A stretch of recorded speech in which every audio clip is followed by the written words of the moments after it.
머리카락이 좀 많이 없으신 분들이 있어요. 나는 그거를 모르니까 같이 얘기하다 보면 느낀 게 뭐냐니까 머리카락이 좀 없는 분들이 머리카락을 좀 많게 하려고 어떤 민간요법이나 약을 안 해본 게 없다는 거. 야, 고민이 많구나. 머리카락이 없는 걸 좀 나게 하려고. 그런 얘기를 들으면서 이제 그랬는데 제가 그 어디 인터넷 보니까 그냥 조금 우스운 얘기지만 그래도 재미있고 생각을 바꾸면 또 그게 감사구나 이런 생각이 들더라고. 거기에 뭐라니까 이 머리 없는 분들도 감사할 조건이 6가지 된답니다. 첫째는 여성에게는 거의 없는 현상이래요. 모든 여성은 다 감사해야 된대. 할렐루야. 또 하나님의 사랑을 많이 받는 사람들은 머리카락이 많이 빠진답니다. 특히 앞부분이 이렇게 하나님이 아이고 사랑한다 축복한다 하도 만지셔갖고 이 빠지는 거라는 거예요. 그리고 이 머리카락이 없는 분들이 얻어먹는 분들이 없대. 다 아주 능력 있고 잘 산다는 거. 뭔가 열정이 있어 그런가 봐요. 네 번째로 우리 목회자 분 중에서도 머리카락이 없는 분들이 많다는 거예요. 그래서 우리가 성경한테 엘리사도 이 머리가 없거든요. 그래서 그 애들이 놀렸던 그런 장면들 나옵니다. 그리고 이분들이 특히 실용적인 것은 비누나 샴푸 같은 물을 굉장히 전략할 수 있대요. 많이 안 든답니다. 그런 마지막으로 중요한 것이 하나님을 편하게 해드리는 거예요. 하나님은 날마다 우리 머리카락을 세시는데 전 머리카락 많았고 이 세시가 얼마나 힘드시겠어요. 머리카락 적으니까 빨리 센대요. 하나님이 편하다는 거예요. 흐뭇해하신대요. 여러분 우리가 불편할 수 있지만 그걸 불편하기보다는 그 생각을 바꾸면 그것도 감사하고 또 그런 즐거움만 갈 수 있다는 얘기죠. 또 그렇게 하다 보면 또 그런 머리카락 있는 사람들은 오늘부터 머리카락을 빼야 되느냐? 그건 아니고 또 그 머리카락 하나 심는데 한 돈 많은 들어가죠. 안 해봐서 모르겠어요. 예전엔 뭐 1,000원이다, 뭐 5천원이다, 뭐 여러 가지 있는데 그래도 머리카락 하나 심는 게 보통 일이 아니잖아요. 한 10,000원 든다 칩시다. 그러면 100개 심으면 100만 원이고요. 1,000개 심으면 1,000만 원입니다. 근데 1,000개 심어도 티가 별로 안 납니다. 우리 이 머리카락이 대개 보통 사람들이 20만 개랍니다. 그러니까 머리카락 하나씩을 만 원씩 계산하면 20억입니다. 여러분 머리만 많이 난 사람들 20억을 갖고 다니는 거예요. 얼마나 감사합니까? 그래서 영어에 보면 감사란 내용하고 그 생각한다는 그 언이 같다는 거예요. 생각이란 말에서 감사 나왔어요. 그러니까 우리가 생각만 바꾸면 감사할 수 있다는 것이죠. 여러분 올 한 해 벌써 11월까지 끝까지 왔는데 생각해보면 힘든 것도 많고 속상하고 어떤 때는 또 뭔가 가슴이 좀 답답한 것도 많이 있을 수 있지만 그러나 하나님께서 반드시 전화위복을 시킬 거고 또 우리 삶에 역전의 기회가 또 올 줄 믿습니다. 또 올해가 한 달밖에 안 남았죠. 한 달도 하나님께서는 기적을 일으킬 만한 충분한 시간이라 믿습니다. 여러분 사이에 하나님의 큰 은혜가 있을 줄 믿습니다. 우리 한 역사님들에게 세네 사람에게 그래도 항상 감사합시다. 항상 감사합시다. 같이 인사 한번 하고 시작하겠습니다. 항상 감사합시다. 감사합시다.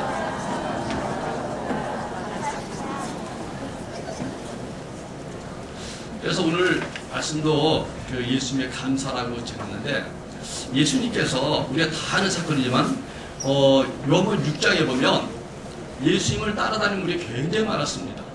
그래서 이들이 광야에 나와서 먹을 것도 없고 뭔가 그 척박한 그런 아무것도 없는 곳에 나와서 예수 말씀 듣는 열정으로 나와서 듣는 건 좋았는데 문제는 이제 오후가 돼서 늦어져 갖고 저녁 식사 시간이 가까우니까 배도 출출하고 그래서 이제 문제가 생긴 거죠. 그래서 제자들이 예수님 이제 그만 끝나면 좋겠습니다. 지금 먹을 것이 좀 필요한 때가 됐는데 이 근처는 어디 사 먹을 데도 없고 모든 게 마땅치 않습니다. 이렇게 보고를 한 것 같아요. 근데 예수님께서 갑자기 제자들에게 굉장히 그 어려운 문제를 던지신 거예요. 어려운 문제를. 뭘 했냐니까 야 너희들이 그 먹을 걸 좀 줘라. 그렇게 말씀하신 거예요. 그랬더니 제자들이 얼마나 덜컹했겠어요. 그 중에 그 빌립에게 오늘 5절에 보니까 빌립에게 5절에 이렇게 말씀했어요. 예수께서 눈을 들어 큰 무리가 자기에게로 오는 걸 보시고 빌립에게 이르시되 우리가 어디서 떡을 사서 이 사람들을 먹이겠느냐 하고 말씀하신 거예요. 돌려보내야 되는데 야 먹을 걸 사서 그래도 애들 먹여야 되는 거 아니야 이 사람들? 이런 얘기를 한 거예요. 이 빌립이 이 얘기를 듣고 얼마나 당황했겠습니까? 실제로 보니까 빌립이 이렇게 대답합니다. 각 사람으로 조금씩만 먹을 걸 나눠줘도 200데나리온의 떡이 부족할 정도입니다. 200데나리온. 한 데나리온이 하루 품삯을 의미했거든요. 요즘에 그 하루 그 품삯이 이제 최저임금이 많이 올랐잖아요. 그래서 한 달 최저임금이 얼마죠? 170, 잘 모르시나요? 170, 한 4만원 정도? 대략 그 정도 계산이 되는 것 같아요. 그러면 그렇게 해서 한 25일을 일했다 치는 거다 했을 때 200일 정도의 일한 분량이니까 한 8달치란 말이에요. 8달. 동계산화 보면 거의 한 1,400만원 정도 됩니다. 그러니까 1,400만원 되는 돈이 있어도 조금씩밖에 못 먹습니다. 그 얘기는 예수님 우리가 돈이 어디 있습니까? 여기 살 데도 없습니다. 그런 얘기였죠. 아주 현실적인 대답이고 분명한 대답이죠. 그 얘기를 듣던 그 제자 중에 안드레가 9절을 보니까 이렇게 말합니다. 여기 한 아이가 있는데 내가 도시락 조그만 거 가져왔는데 어머니 아침에 싸준 것 같아요. 보리떡 5개 들어있고 물고기 2마리 있습니다. 내가 물어보니까 애가 이거 도시락 하나 꺼내놓은데 예수님 이거 갖고 뭐가 되겠습니까? 그렇게 가져온 거예요. 이건 현실적으로 이런 상이랑을 제자들이 최선을 다해서 보고한 거예요. 계산을 해봤고 있는 걸 좀 걷어봤고 그런 답이 없는 것이죠. 답이 없는 거예요. 그렇다면은 이건 아무리 생각해도 현실적으로 안 맞는 거니까 이것을 위해서는 돌려보내든가 그렇게 하는 것이 제일 나은 방법 아니겠어요? 그런데 10절에 보면 예수님께서 이렇게 말씀하십니다. 예수께서 이르시되 이 사람들로 돌아가게 하지 말고 앉게 해라. 앉게 해라. 거기에 잔디가 많이 있었습니다. 그래서 사람들이 앉았는데 숫자를 세보니까 5,000명. 근데 5,000명이 사실은 그 남자 장정만을 이렇게 세다르거든요. 하여튼 5,000명. 5,000명쯤 되는 거예요. 굉장히 많은 숫자죠. 이걸 어떻게 먹입니까? 방법이 없죠. 불가능한 숫자입니다. 그런데 예수님께서 이 사람들을 앉게 한 후에 안드레가 가져온 그 조그만 아이의 도시락을 손에 잡고 사람들이 보는 데서 11절에 보니까 이렇게 말씀되어 있어요. 예수께서 떡을 가져 축사하신 후에, 축사했다는 것은 축복하고 감사했다는 뜻이거든요. 그리고 앉아있는 자에게 나눠주시고 물고기도 그렇게 원하는 대로 주셨다는 거예요. 그래서 예수님이 축사했다는 거예요. 그 얘기는 감사했다는 거거든요. 그리고 축복했다는 거예요.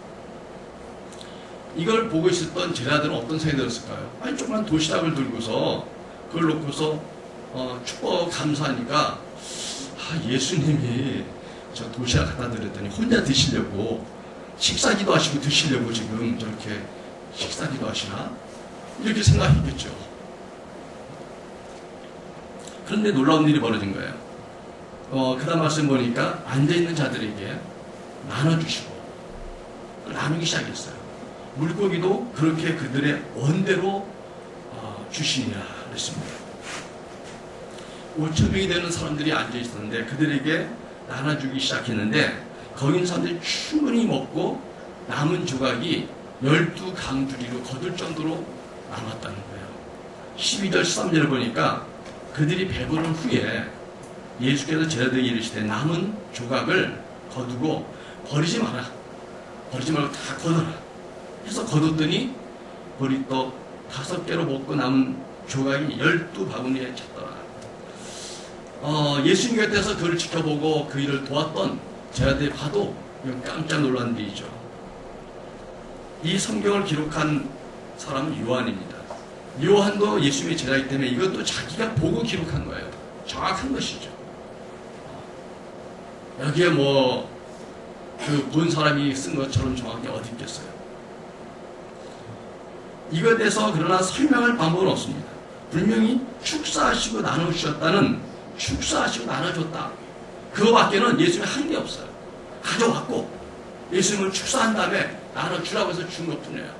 예수님이 직접 나눠준 게 아니라 제자들에게 야 이거 나눠줘 주기 시작한 거예요. 여러분 생각해 보십시오. 사실 그 상황은 굉장히 춥고 감사할 상황은 아니었습니다. 많은 사람들이 모였는데 굶주렸고, 그리고 그것 때문에 사람들이 짜증이 나기 시작했고, 또 애들도 부치기 시작했을 것이고, 그런 복잡한 상황이 있을 때 예수님께서 야, 이 사람들 어떻게 먹을 걸 사줄 수 있겠니? 하는데 문제 더 복잡해진 거예요. 그냥 보내야지 깨끗한데 이걸 또 먹이려고 하니까 더 복잡하고 동계상하게 되고, 소란하죠. 가정도 여러분 없습니까? 걷고 아주 복잡하고, 이걸 감사할 상황은 아니고 문제가 꼬였어요. 그런데 이상하게 예수님은 그런 상황 속에서 하신 행위 하나는 이 조그만 도시락, 정말 불량금도 도시락 하나 들고 감사하고 축복했다는 거죠. 예수님은 이 어렵고 복잡한 상황, 불가능한 상황에서 감사하고 축복했다는 거죠. 그리고서 그 상황을 풀어가기 시작했다는 겁니다. 여러분, 이 감사는 세상을 바꾸는 힘이 있습니다. 이 감사는 사실은 인간에게서 나오는 언어는 아니라고 생각합니다. 우리가 대사는 5장 말씀에 보면 범사에 감사가 있습니다. 어떤 상황에서 감사하는 거예요. 인간은 그러지 못합니다. 사실 우리가 하루를 살아가면서 하는 많은 말들이 내가 어떤 말을 하든지 그 말을 하게 된 마음의 그 감정이 어떤 거냐 그걸 따지기 시작하면 감사하는 사람도 있고, 속상해하고 실망하고 억울하고 뭔가 난처하고 짜증나는 그런 감정이 나온 말도 많이 있을 거죠. 그렇다면 우리의 말을 한번 분석해 봅시다.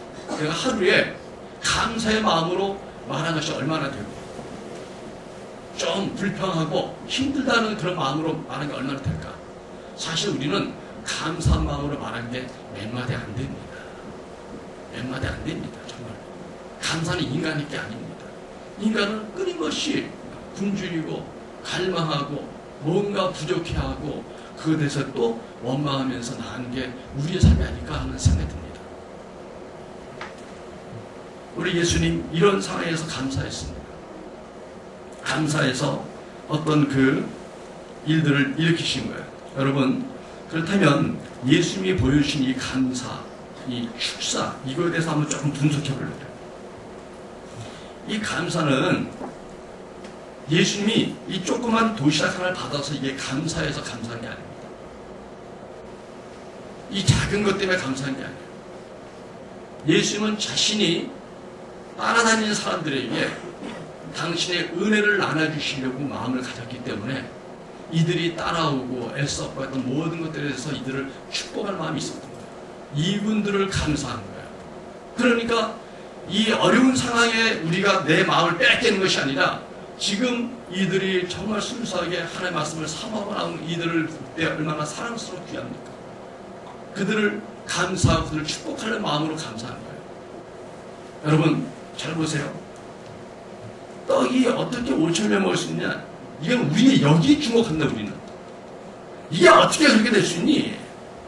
맞지도 않는 거야. 상식적이지 않아. 과학적이지 않아. 수상해. 성경이 잘못된 것 같아. 우린 여기에만 초점을 맞춰요. 그러나 예수님 여기에 초점 맞춘 게 아니었습니다. 예수님은 이 모든 사안에 대해서 하나님의 마음을 알았어요. 하나님은 하나님의 말씀을 듣고 사모하는 자들에 대한 무한한 사랑을 갖고 있었던 거예요. 그들을 위해서 기적을 일으키는 예수의 마음은 너무 감사한 거예요. 오늘 일부러 사람들을 돌아가지 못하게 하고 이 작은 떡을 통해서 이들에게 기적을 베풀므로써 이들의 마음에 새로운 눈을 열어주길 원한 거예요. 그런 기적을 베풀려는 그 순간이 너무 감사한 거예요. 여러분 만약에 제가 어디서 로또 복권을 하나 누가 그냥 선물로 줬는데 생각지 않게 그냥 뭐 하길래 한번 긁어봤더니 사실 제가 갑자기 한 1,000억이 된다 칩시다. 너무 감사해갖고 아무 말도 말 안 하고 오늘 딱 강단에 나와서 내가 우리 성도님들을 그동안 참 애쓰고 이렇게 봉사만 했는데 오늘 한 100몇십 명 나왔나? 그러면 그분들 오늘 오신 분들은 한번 수집할게끔 내가 1억씩 줘야겠다. 이 마음을 갖고 나다 칩시다. 그러면 여러분은 모르지만 저는 가족이 있으니까 그 좋은 일 한 번 생각에 마음이 흥분되어 있지 않겠어요? 너무 감사해요. 이분들이 막 기뻐할 생각하니까 아유 목사님 그렇지라도 그냥 힘들어서 어떻게 했는데 이런 일이 있군요 하면서 막 이런 그 기대감이 있을 걸 그 예찬은 난 너무 기쁜 거잖아. 그러면 아마 제가 딱 뭔가 이 봉투를 하나 딱 들고 와서 이거 문화상품권이네 이거 로또라 써 있어요. 이걸 들면서 주님 감사합니다. 로또를 맞아서 또 우리 성도님 1억씩 주님 감사합니다. 제 마음이 얼마나 감사하겠어요. 그죠? 여러분들이 막 그 축복을 줄 거 생각하니까 얼마나 흥분되겠어요. 제 안에 큰 가능성이 있다면 능력이 있다면 그러잖아요. 예수님은 당시의 능력을 알았어요. 당신은 기적을 베푸는 사람이에요. 그 기적은 하늘로부터 온 것이죠. 그 기적이 오는 이유는 이게 과학적이나 뭐로 따진 것은 우리 일은 아닌 것 같아. 왜냐하면 2000년 역사가 흘러도 이걸 과학적으로 증명할 사람도 없고 해명할 수도 없고 부정할 수도 없는 거란 말이에요. 이걸 하나님 앞에 가야만 알 수 있는 문제예요. 그러니까 이건 제껴두고 이 일을 왜 하신다는 것이죠. 우리 주님은 따라온 사람들에게 하늘나라에 대한 소망을 갖게 하고 삶에 지치고 힘든 사람들이 하나님을 인해서 용기를 갖고 세상을 이길 힘을 주시기 위해서 그걸 보여줌으로써 세상에 안 되는 것 같은 데 될 수 있는 거야. 저는 불가능한 것이 되는 걸 통해서 세상에 난 낙심하지 말아야겠다. 세상에 기적은 있지 않니? 하나님이 살아계시지 않니? 하나님 우리를 사랑하지 않니? 이걸 주시려고 그분은 기적을 베풀어 오셨어요. 그걸 생각해 흥분해. 감사하죠. 주님 감사합니다. 오늘 이 기적을 통해서 이분들에게 은혜를 베풀고 하나님을 알게 하고 다시 한번 소망을 갖게 하고 감사가 넘치게 하는 삶으로 인도할 기회를 주신 감사합니다. 그분의 감사는 이 조그만 도시락이 아니고 이게 아니고 거기 따라온 모든 사람들에 대한 축복의 마음이었습니다. 예수님은 당신을 따라다니는 사람들이 몇 명인가가 중요하지 않았어요. 하나님의 능력은 모든 사람을 구원하고 살릴 수 있는 능력인 것입니다. 여러분. 지금 우리가 감옥에 있는 사람들이 있다 칩시다. 우리 가족 중에 있으면 이 사람을 조금이라도 감형을 받게 하고 빨리 나오게 하고 싶은 그런 가정을 얼마나 노력하겠어요. 그거 하나 우리는 못합니다. 여러분. 예, 하나님께서는 예수를 통하여 우리 모든 인생의 죄진 인생, 지옥갈 인생들을 구원하셨습니다. 여러분. 이 큰 은혜를 가능케 하신 게 바로 예수님이신 것입니다. 그분은 그거 하시러 오신 분인 거예요. 이 큰 엄청난 일을 하시러 오신 주님께서는 자기의 삶 속에서 적응한 것들을 계속 베푸시는 거예요. 왜? 더 큰 마음을 갖고 오셨기 때문에 작은 걸 주는 게 당신에게는 너무 쉬운 문제예요. 여러분, 우리가 왜 인생이 시작하면 큰 마음이 없어서 우리가 정말 남을 위해서 정말 세상에서 크게 살아보려고 정말 베풀며 살아보려는 마음을 가진 사람들은 조그만 것에 연연하지 않아요. 어차피 다 줄 건데. 아니 유산을 자녀에게 물려주려는 부모가 자식이 갑자기 뭐 잘못해갖고 100만 원을 어떻게 그냥 손해봤어. 잃어버렸어. 그러면 아니 녀석아 그 아까운 돈을 어떻게 잃어버리니 말은 그렇지만 그러나 너에게 이 모든 걸 다 줄 건데 100만 원 잃어버리는 거 낙심하지 마라. 넌 네가 지혜롭고 좀 더 이렇게 잘하기 원해서 내가 야단치는 것인지 100만 원 자체가 너무 아까워서 그런 게 아니다. 그러지 않겠어요? 더 큰 유산을 주려는 부모의 마음속에서 자식들이 어떤 때 좀 낙심하고 좀 손해보고 그러더라도 실망치 않고 자꾸 점점 단단해지고 훈련이 돼서 능숙에 살고 오는 거거든요. 여러분, 예수님은 당신을 따르는 자들이 숫자가 많고 또 그들의 형편이 너무 어려워서 너무 많은 사람들 초대된다는 그런 것에 전혀 문제를 삼지 않았습니다. 도리어 이 일을 통해서 제자들의 신앙을 점검하고 하늘나라에 대한 비밀을 알기를 원하신 것이죠. 그리고 예수님께서는 당신을 따르는 자들을 끝까지 책임져 주신 것을 보여주기 원했습니다. 그들이 배고프고 목마르고 지치지 않도록 어떤 상황에 있든 간에 예수님은 책임져 준다는 것을 보여주신 것입니다. 그리고 예수님께서 남은 12강주리도 버리지 말라고 하셨습니다. 왜냐하면 예수님께 받은 복은 낭비되면 안 되는 거예요. 여러분 잘 기억하십시오. 여러분들이 하나의 은혜를 많이 받아서 여러분 삶이 윤택이 됐습니까? 만족이 됐습니까? 감사해야 되죠. 그러나 그걸 낭비하면 안 됩니다. 왜? 하나님으로부터 온 거기 때문에 흥청하시면 안 되죠. 우리가 다 알다시피 뭔가 사람들이 유흥비를 마련하려고 이렇게 도적질하고 어디 뭐 편의점 같은 데서 막 이렇게 돈을 터는 그런 일들이 벌어지잖아요. 근데 그렇게 번 돈 갖고 내가 어떻게 해서 번 돈인데, 내가 편의점을 털어갖고 번 돈인데 아껴야겠다, 그런 친구 아직 못 봤습니다. 나쁘게 번 돈은 쉽게 써버리고 나쁜데 유흥비를 써버리더라고. 그런데 정말 열심히 성실하게 번 사람은 정말 그 아까운 걸 알기 때문에 정말 귀중하게 쓰고 소중하게 쓰고 귀한 데 쓰잖아요. 우리 주님으로부터 온 모든 복에 대해서도 여러분 우리 낭비되지 말고 그분에게 영광되도록 우리 삶을 남은 데 써야 될 줄 믿습니다. 여러분, 우리가 지금까지 먹고 마시면서 살아온 날들이 누구 때문이라고 생각합니까? 어떤 사람은 그렇게 생각합니다. 내가 직장 잘 다니고 장사 열심히 하고 열심히 노력해서 얻은 결과라고 생각할 때가 있습니다. 전혀 틀리지 않습니다. 오병이어 현장에서도, 이 기적의 현장에서도 어떤 아이가 도시락을 헌신했잖아요. 안드레가 그걸 찾아왔어요. 빌립은 해답은 못 얻지만 그래도 계산하는 수고가 있습니다. 그들의 수고가 열심히 있었잖아요. 그러나 여러분, 그 5,000명이 먹는 그 기적은 도시락 때문에 그런 것은 아니에요. 안드레가 그걸 찾았기 때문에 그런 게 아니에요. 빌립이 계산을 잘했기 때문이 아니에요. 오로지 하나님의 은총이 그 자리에 임했기 때문에 작은 도시락이든 큰 도시락이든 사용될 수 있었던 것이고, 우리가 헌신한 것이 조그만 것이라도 그분이 그걸 축복하시면 이게 크게 된다는 것입니다. 모세가 이스라엘 민족을 구원할 때 그에게는 최신식 무기에 있지 않았습니다. 훈련된 군사가 있는 게 아니었습니다. 아니면 제갈 공명 같은 머리가 좋은 어떤 책사가 있었던 것이 아니었습니다. 오로지 하나님께서는 모세야, 네 손에 들고 있는 게 무엇이니? 지팡이입니다. 그 지팡이로 하라. 내가 이 지팡이로 내가 기적을 일으켜서 모세 너를 통해서 그 바로왕에서 너희 국민을 빼오리라. 갖고 있는 게 지팡이였습니다. 지팡이를 사가신 거예요. 요즘 여러분들에게는 무슨 말 할까요? 주님께서. 그럼 너 가진 게 뭐니? 제가 갖고 있는 총 미천이 100만 원밖에 없는데 그걸 100만 원 갖고 시작하잖아요. 너 재산이 뭐니? 하나가 없습니다. 그냥 건강 몸뚱아리 하나입니다. 네 몸 갖고 출발하자.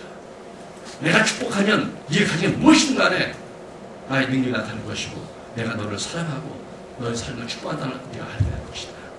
여러분 그렇게 말씀하지 않을까요? 돌아보십시오. 여러분, 지난 한 해 동안도 내 노력만으로 가능한 삶이겠는가? 모든 것이 자신의 결과라고 자신이 한 거라고 생각하는 사람들의 공통점이 있습니다. 첫째는 이런 생각을 가진 사람들은 감사가 부족합니다. 감사보다는 자신의 처지에 따라서 감정이, 신앙이 파도 치듯이 불고 심합니다. 내 노력이니까, 잘 되면 내 노력이니까 하나님 감사가 없죠. 힘들면 내 인생이 이렇게 바꿔가냐고 말합니다. 그 상황에 따라서 감정이 흔들려요. 그러나 하나님을 의지하는 사람들은 잘 돼도 하나님이 저는 나에게 축복주셨구나. 뭐 덜 돼도 하나님께서 반드시 또 나를 회복하게 하실 거다. 그 기대가 있기 때문에 그 마음 깊은 데 있는 평안이 흔들리지 않습니다. 중요한 게 그거라고 믿습니다. 또 이런 생각을 가진 사람들은 모든 것이 내 것이라고 움켜쥐고 살아갑니다. 왜? 자신의 노력만으로 된 거라고 믿기 때문에 자신의 것을 지키기 위해서 안간힘을 쓰는 거죠. 주변을 돌아보거나 나누려는 생각이 전혀 없습니다. 자신 외 부모나 형제, 이웃의 어려움은 안중에도 없습니다. 미국에서 있었던 그 일인데 이런 일이 있었어요. 유람선 하나가 암초를 뒤쳐서 침몰되는 대형 사고가 있었습니다. 배에 타고 있던 사람들이 많이 호수에 빠졌죠. 그런데 그때 마침 그 배에 타고 있던 대학의 수영 선수였던 스펜서라는 청년이 거기에 타고 있다가 기지를 발휘해서 자신의 그 수영 실력으로 17명을 그래도 구출하는 그런 일을 했습니다. 일양 매스컴에서 이 스펜서가 좀 정말 스타가 됐죠. 17명 구원했는데 수용 실력. 오랜 세월이 흘렀습니다. 그 스펜서를 만난 어떤 목사님이 그런 질문을 했습니다. 그 당시 당신이 목숨을 구해준 17명이 있었는데 몇 명이나 당신에게 감사를 표현했습니까? 그 스펜서 말하기를 꼭 한 사람이었습니다. 딱 한 사람이었습니다. 그것도 어린 소녀 한 사람밖에 없습니다. 그 아이는 지금까지도 크리스마스가 되면 나한테 어김없이 감사 카드를 보내고 있습니다. 그는 예수님 당시에도 10명의 문둥병자를 고쳐주었습니다. 그들에게 말하기를 너희들이 제사장한테서 몸을 보여라. 왜냐하면 그 당시에는 제사장이 너 병이 나았다는 판정을 내려야 고친 것이 인정된 거거든요.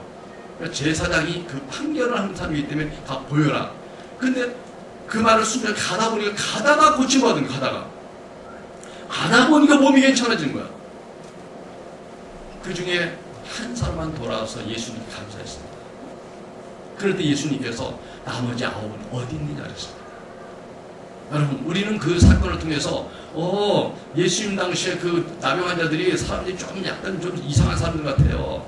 어떻게 그럴 수 있어요? 그렇게 감사를 안 하고 어떻게 그렇게 살 수 있을까? 좀 특별한 사람들 같아요. 이렇게 말했지만, 그러나 통계상 우리들도 살아가면서 내가 누구에게 좀 도와줬다고 베풀었다고 생각하지만 그 사람들에게 얼마나 감사를 받았습니까? 감사 표현하자 얼마나 될까요?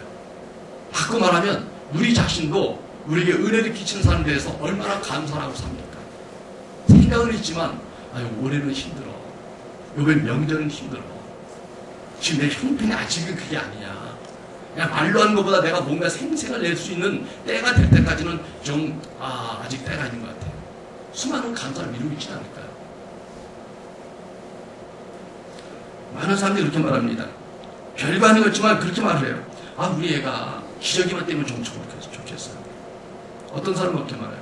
따로 말하는 거 없어요. 그냥 아이들이 학교에 공부만 잘 해주고 건강을 좋겠습니다. 우리 애가 취업만 하면 좀 한심 놓겠습니다.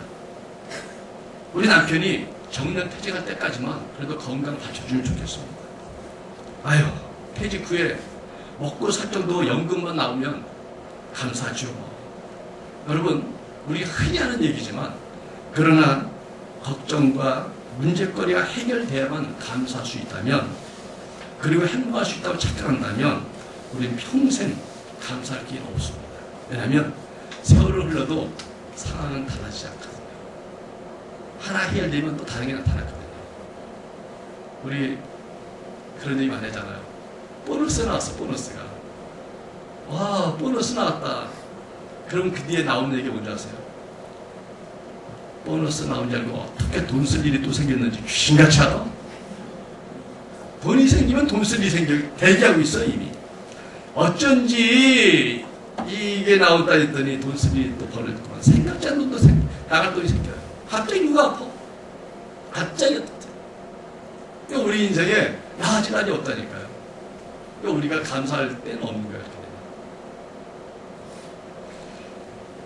도리어 우리 어떤 약점, 어려운 상황, 위기, 문제거리, 이 상황에서도 우리가 감사하고 긍정적인 마음으로 세상을 보면 더 나아진 위인들에게는 얼마든지 있습니다. 여러분, 성경에도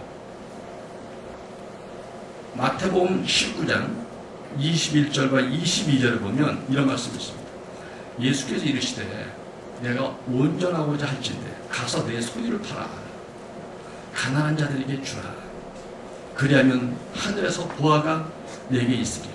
그리고 와서 나를 따르라 하시니 그 청년이 재물이 많으므로 이 말씀을 듣고 근심하며 가니라. 이 청년은 믿음이 좋은 청년 같았어요. 굉장한 청년, 성공적인 CEO예요. 젊었는데. 근데 예수님께 와서 예수님, 내가 어떻게 해야지 주님을 따르고 정말 어떻게 해야지 주님 말씀대로 살고 내가 영생을 얻고 하겠습니까? 나에게 가르침을 주십시오. 이런 청년 예수님 얼마나 귀하겠어요. 저도 만약에 어떤 청년이 성공적인 그 사업가 청년이라서 목사님, 제가 이 기회 와서 뭔가 좀 어떻게 해야지 정말 주님께 좀 영광을 돌리고 또 올라가고 사는 거니까. 그럼 제가 뭘 했겠어요? 자네 돈이 엄청 많네. 그 좀 우리 장학기금 좀 내놓지.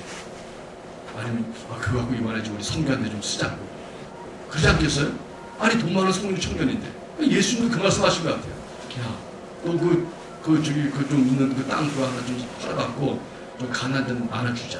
근데 다니다 보니까 너무 힘든 사람 많아. 아주 대단한 청년이고 능력 있는 청년이고 재산 많이 모았으니까 잘한대. 한번 좀 힘을 쓰자. 그랬던 것 같아요.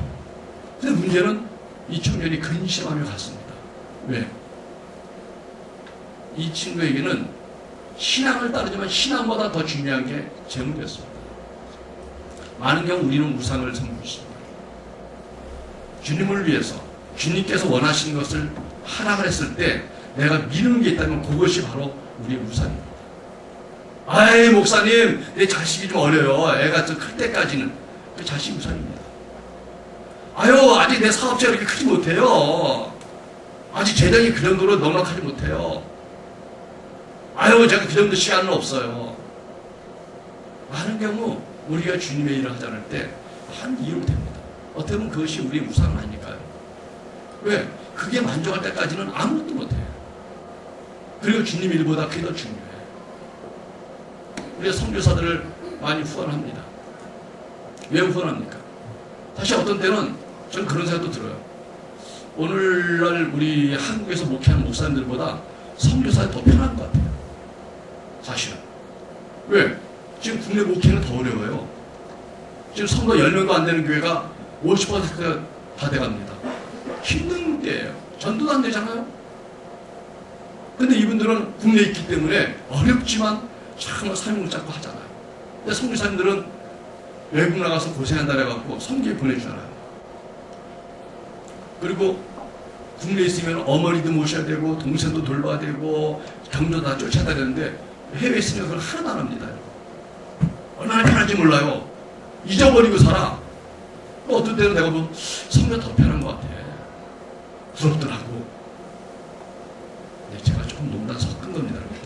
오늘부터 갑자기 또 아이고 선교사님 회비 보내지 말아야지 이러면 안 되고. 그런데 왜 그분들을 손해보냐면 그분들이 시작할 땐 그러지 않았거든요. 낯선 땅, 낯선 문화, 모든 것이 위험하고 불안하고 이런 데에 자기의 안정, 지금의 기득권, 이 한국에서 갖고 있는 자리, 내가 또 할 수 있는 재정적인 어떤 더 만족도 높은데 이런 걸 모든 걸 내려놓고 그걸 선택하는 거죠. 선택한 것이죠. 그게 귀한 거예요. 주의 일 열심히 하다가 더 많이 세상사람보다 축복받는 사람도 있죠. 대형교 목사님들은 엄청난 사람 같잖아요. 그래갖고 우리가 뭐라 그러지만 그러나 그분들이 시작할 때 다 그러지 않았어요. 다 그분도 어렵게 시작했어요. 근데 이제 커졌을 때 변질되는 분도 있고 덕이 안 되는 분도 있어서 그렇지. 그러나 죄송하지만 덕이 안 되는 분보다 덕 때문에 훨씬 더 많습니다. 정말 많습니다. 우리가 주님을 위해서 내 거를 내려올 수 있다는 것은 주님을 섬긴다는 뜻이에요. 자신의 것을 나누는 예수님 말씀에 시험에 빠져 돌아가는 이 천의 모습을 우리가 기억해야 됩니다. 여러분, 예수님은 자기를 따른 모든 사람들을 축사하신 분입니다. 그리고 그들을 모든 부족과 궁핍에서 채우셨습니다. 여러분, 지금 우리가 누리고 있는 이 모든 것이 예수님이 우리를 축복하신 결과는 믿어야 됩니다. 나를 향하신 주님의 감사와 축복이 오늘 나를 있게 했고 누리게 했고 또 내가 그 복을 받고 있는 거예요.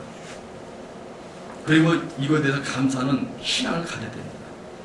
그래서 우리가 주님께 감사한다는 것은 지금의 가장 중요한 상이 들어요. 지금이. 항상 지금 해야 됩니다. 나중은 없어요. 저도 누가 가끔 이제 저한테 중보기도 부탁할 때가 있어요.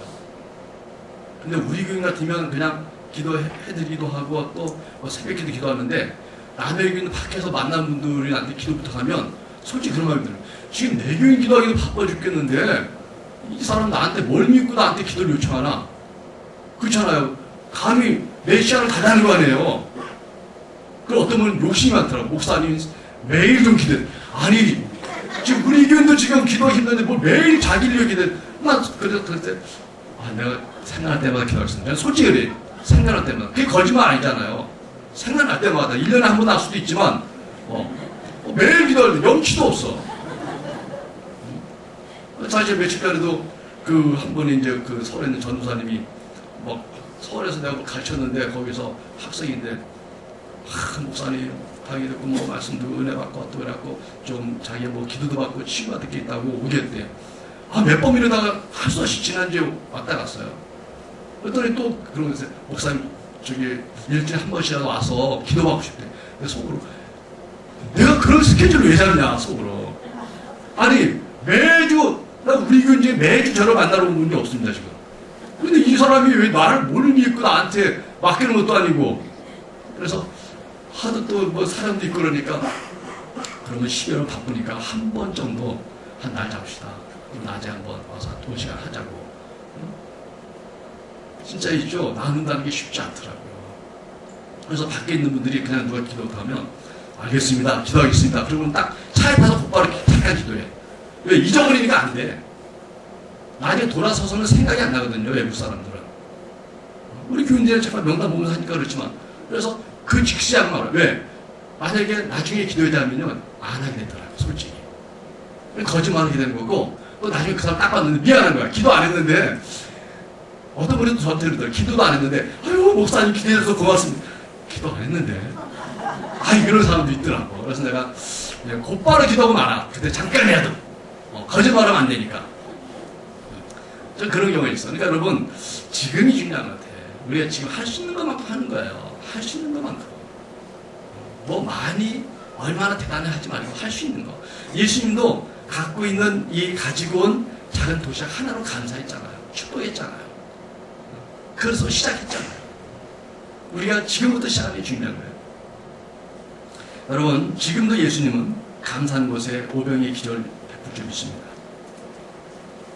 올해 한 달 남았지만 이 오병이의 기적을 생각하면서 주님께서 축복하시고 감사함으로써 그 5천 명의 삶에 하나님의 은혜가 끼친 것처럼 여러분의 삶에 그런 은혜가 있도록 사모하십시다. 감사는 하늘의 언어입니다. 감사는 인간이 감히 할 수 있는 건 아닙니다. 어떤 상황에서도 힘든 상황에서도 안 되는 상황에서도 불평의 상황에서도 억울한 상황에서도 속이 뒤집어지는 순간에서도 내 삶을 포기하고 싶은 순간에서도 하나님의 절대적인 주권을 믿는다면 감사됩니다. 우리가 다니엘서 보면 다니엘의 세 친구가 있습니다. 사드락과 메삭과 아벤느고라는 세 친구가 포로로 끌려가서 포로에서 얼마나 고통스럽겠어요. 얼마나 치욕스럽겠어요. 젊은이가 외국에 포로로 끌려갔으니 미래가 꺾였고 꿈이 없고 사실상 하나님이 나에게 떠난 것 같고 이 척박한 곳에 이 노예 생활 속에 짐승 같은 삶을 살고 있는 이 속에 하나님이 어디 있단 말이에요. 근데 그들이 거기서 하나님을 살고 있습니다. 그런 그들에게 또 시험이었습니다. 왕이 지정한 데가 아닌 다른 신에게 절한 자들은 죽이었다는 거예요. 그래서 그들이 하나님을 잘 섬기라고 그들에게 말합니다. 단도직입적으로 너희들이 이걸 어기면 안 된다. 근데 그들이 거기서 알겠습니다. 그럼 내가 그 기간 동안은 참고 조절하고 몰래 숨어서 하겠습니다. 이 정도의 지혜로운 건데 그들이 말하기를 아니요. 우리에게 말할 필요 없습니다. 그런 죽음의 상황이 오더라도 하나님이 우리를 구원하실 것이고 우리를 구원하지 않고 죽을지라도 우리는 하나님 배신하지 않습니다. 당하게만 했습니다. 성경에 보니까 그들이 쇠를 녹이는 그 풀무불에서 보통 그 불에 한 7배, 8배 가까운 그 무서운 불에 넣었는데 타지도 않고 죽지도 않고 옷자락에 이 그 연기 끓는 냄새도 없이 살아났다는 거예요. 그럼 우리도 다 그렇게 되는데요. 그게 중요한 게 아니라 하나님께서 당신의 사랑 자들을 돌보심을 보여줌으로써 우리 위기에서도 변함없이 주님께 감사할 수 있기를 그분은 바라신 줄 믿습니다. 여러분 한 해 동안 돌아볼 때 속상한 거 많죠. 힘든 거 많죠. 애썼지만 아무도 몰라줍니다. 그러나 그것을 위해서 낙심하고 우울하고 스스로 연민에 빠지지 마세요.